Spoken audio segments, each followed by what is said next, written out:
Attention, new Destiny gamers. Hello, how are you? Did you just recently install Destiny 2 because of all the new hype surrounding it, only to be met with like a mountain of notifications, all this potential content you can do, free and not so free, and you're just left blue-balled, not knowing exactly how to go about playing this game? Sadly, you're not alone. Luckily, Bungie has done a few things to make this whole new player experience more palatable.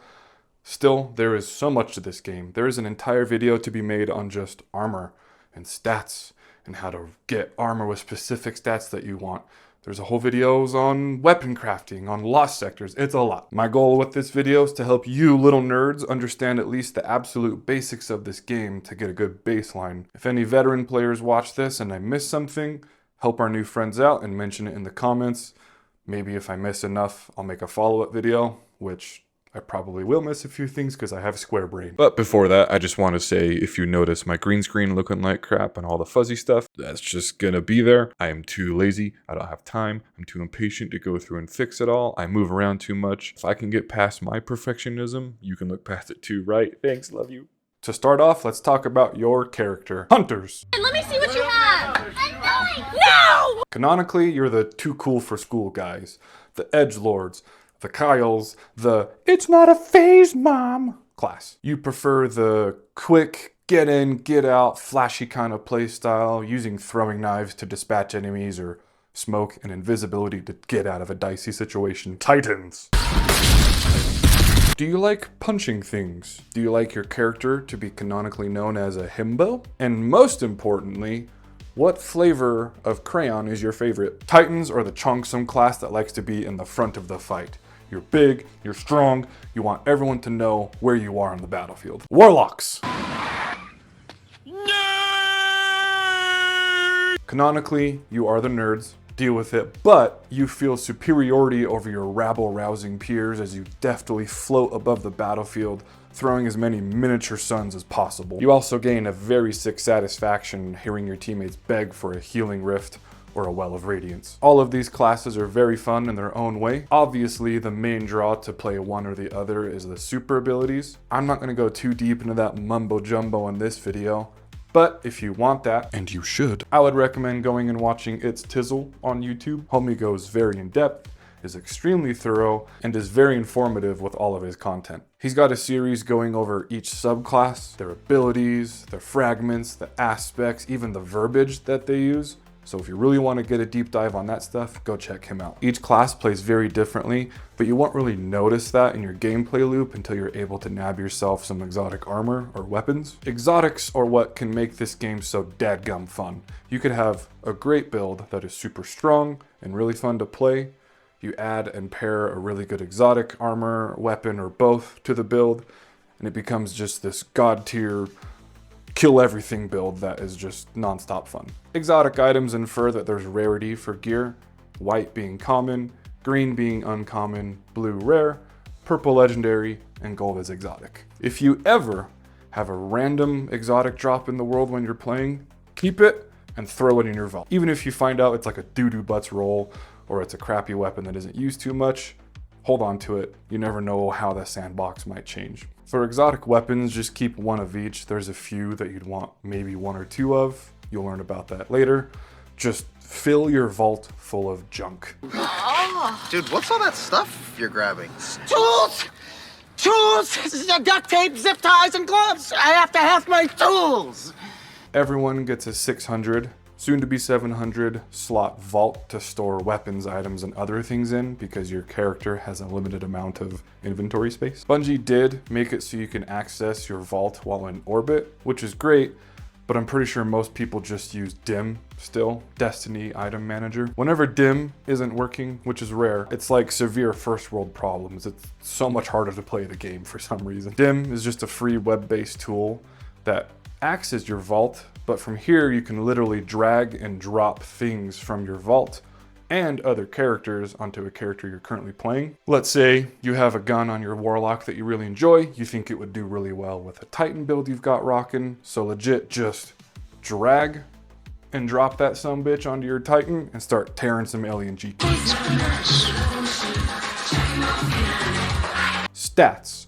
Your Guardian stats can be found right here, and they are mobility, resilience, recovery, discipline, intellect, strength. Mobility is the PF flyers for your guardian. The higher the stat, the faster you run, and the higher your base jump will be. Resilience dictates how much damage you can take and how thick your shield will be. It also reduces damage when breaking out of stasis, being frozen. Recovery dictates how fast you regain your health and shield after not taking damage for a time. Discipline affects how quickly you get your grenade ability back. Intellect makes your super cooldown shorter. And strength affects how quickly you get your powered melee back. Notice I said powered melee. There is a normal melee ability, but then each class has a powered melee.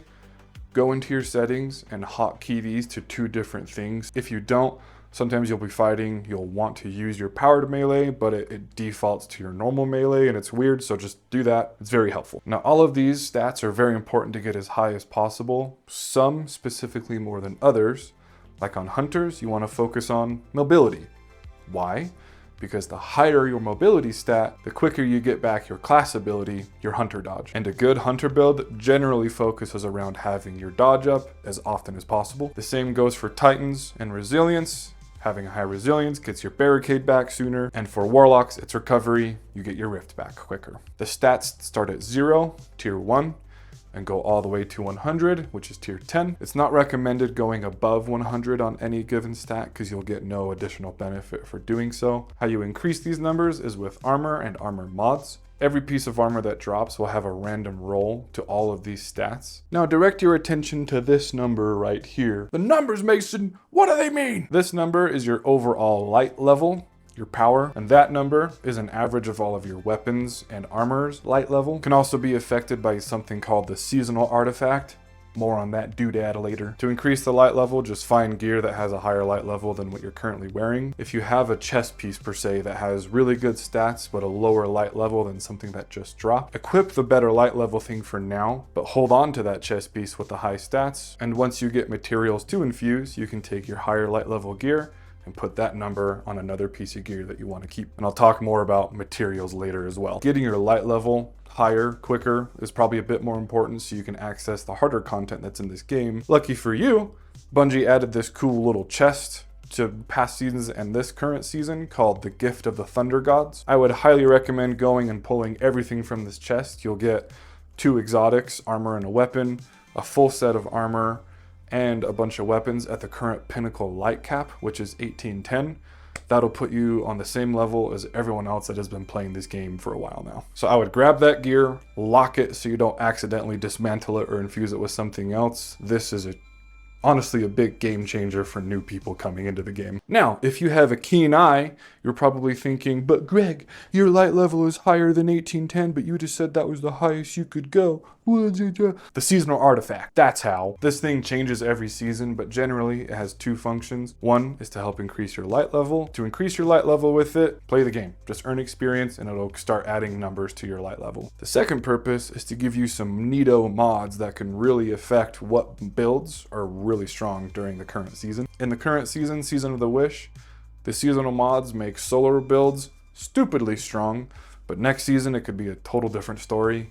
Who knows? And also with Prismatic coming in the final shape, things could get real weird real quick. Now let's talk money, shall we? Or in-game currency / materials. These are the main ones you need to worry about, although legendary shards are going away when final shape comes out. Glimmer is used to buy bounties, upgrade gear, or craft weapons, and is the easiest one to get in game. You just play, and killing enemies will net you some glimmer. Like I said, legendary shards are going away with a final shape. Currently, they're used to upgrade weapons or craft weapons. If you have a lot towards the end of this coming season, I'd recommend going to Rahul in the tower, and you can trade in legendary shards for glimmer or whatever else he's offering. Silver is only a currency you can get with using real world money. Silver is exclusively used for getting in-game cosmetics, armor and weapon ornaments, or cool ghosts, ships, finishers, emotes, all that jazz. Bright Dust functions the exact same way as silver, but you are able to earn it from playing the game,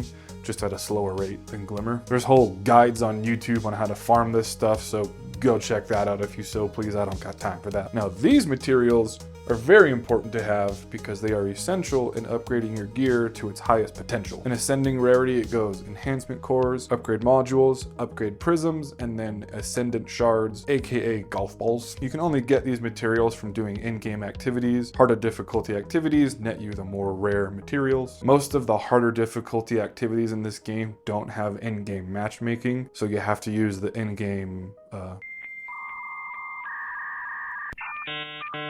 Fireteam Finder, or you can go to the Destiny 2 LFG Discord or the Destiny 2 companion app to find randoms to play with. Whenever I have used this, I almost always find a team fairly quickly, and more often than not, they're chill and cool people to play with. Back to materials and upgrading armor. Upgrading armor makes it so you can apply more mods to them, and it's also where you can get real specific with build crafting. Some mods help you reload faster, some make it so when you pick up a heavy ammo brick, these purple things, you get more ammo from them. If you want to make a build that focuses on throwing as many grenades as possible, you could have this mod installed, which when you get a grenade kill, creates an orb of power. And if you have this mod installed, picking up that orb of power will reduce your grenade cooldown. Also, picking up orbs of power will reduce your super cooldown. So hopefully you're getting a grasp of the potential of build crafting. Location, location, location. Holy hell, there are so many locations for you to go to and do stuff on. I know as new players, they start you out on the Cosmodrome and that's all you can access, which I think is a good thing because this is a pretty overwhelming game. Every planet pretty much operates in the same way. There's just different activities to do on them. They all have different icons and I'll go and explain those now. This one is just for fast travel. This icon means there's like a little hidden chest nearby. You can go find and open it. I'm pretty sure it gives you glimmer and some gear. I'll be honest, I haven't opened one of these in many moons. This icon means there's a public event about to start, and if it's pulsing, that means it's currently in progress. Any random player nearby can help do it. This icon is a strike or Vanguard Ops, whatever they're called now. There are 15 to 20 minute little missions you can do in a team of 3. This icon is a seasonal Vanguard Op strike thing. Some of them go away, some of them stay and go into the rotation of strikes. This little icon means there's a lost sector nearby. Go there, you'll see that same icon on the ground or on a door somewhere. Go in there, it's like a little miniature dungeon with a boss fight at the end. Definitely learn these. I'm not gonna go too much into detail on how they work. I can later if you so desire, or you can look up someone else's guide on how to farm Legend lost sectors. Some planets have a current like exotic mission you can do. I'm not sure if they show up or if you have to like pay for them to show up on the map. I haven't focused too much on that, so sorry, I'm not much help there. This icon is for a dungeon. Not every map has one. Dungeons are like miniature raids. It's a 3-man activity, non-match made, with puzzles and boss fights you can go do with exclusive armor and weapons in them. Dungeons and raids are definitely, I would say, the big draw to play this game. It's the end game content. A lot of effort is put in by Bungie to make these fun and exciting and new. Dungeons and raids aren't match made, so if you don't have friends to play with, again, use the Fireteam Finder or the Destiny 2 LFG or the companion app. If you're new to them and you're unsure of how to do them, don't be worried about letting the people you're playing with know that. 99% of the time, I have had a good experience. When I first started doing dungeons and raids, I would jump into the team and be like, hey, I've never done this before.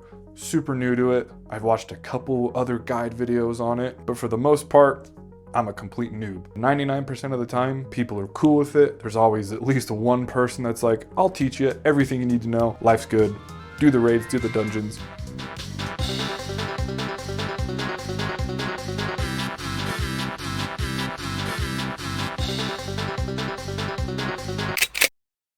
Also in the destination tab, there's activities you can launch. We'll start with the forgotten red-headed stepchild, which is Gambit. It is honestly a fun game mode, but after years of nothing being added or balanced, whatever, it's just kind of like become a meme, but it's forgotten and it gets pretty stale after a while to play for a long amount of time. It's a PvPvE game mode. It's 4v4. 2 teams go into areas, fight enemies, they drop motes, you bank those in a thing. That opens a portal for you to invade the enemy team where you can go and kill them to make them drop motes, not bank. Once your bank is full with motes, you fight a boss, you kill it, you win. Hooray. Next, let's go where all the rabid animals of this community reside. The Crucible, PvP. There's your basic PvP playlist, 6v6, 3v3, They all have rotating game modes. There's something called Iron Banner that rotates in every so often. It has its own game modes with its own weapons and armor you can get. Then there's competitive playlist, that's 3v3 with its own weapons you can get in a ranking system. There is matchmaking within this, so you don't have to have a full team of 3.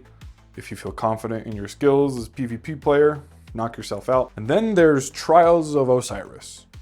Oh boy. This is where the Ultra Sweat Lord Mega Chads go for PvP. It's only ever available on the weekend, Friday to Tuesday. It features its own game modes, its own loot pool, and is generally where dreams go to die. You'll inevitably hear at some point in this game or community about going flawless. And that can mean 2 things. The one, you do a raid or a dungeon without dying as a fire team.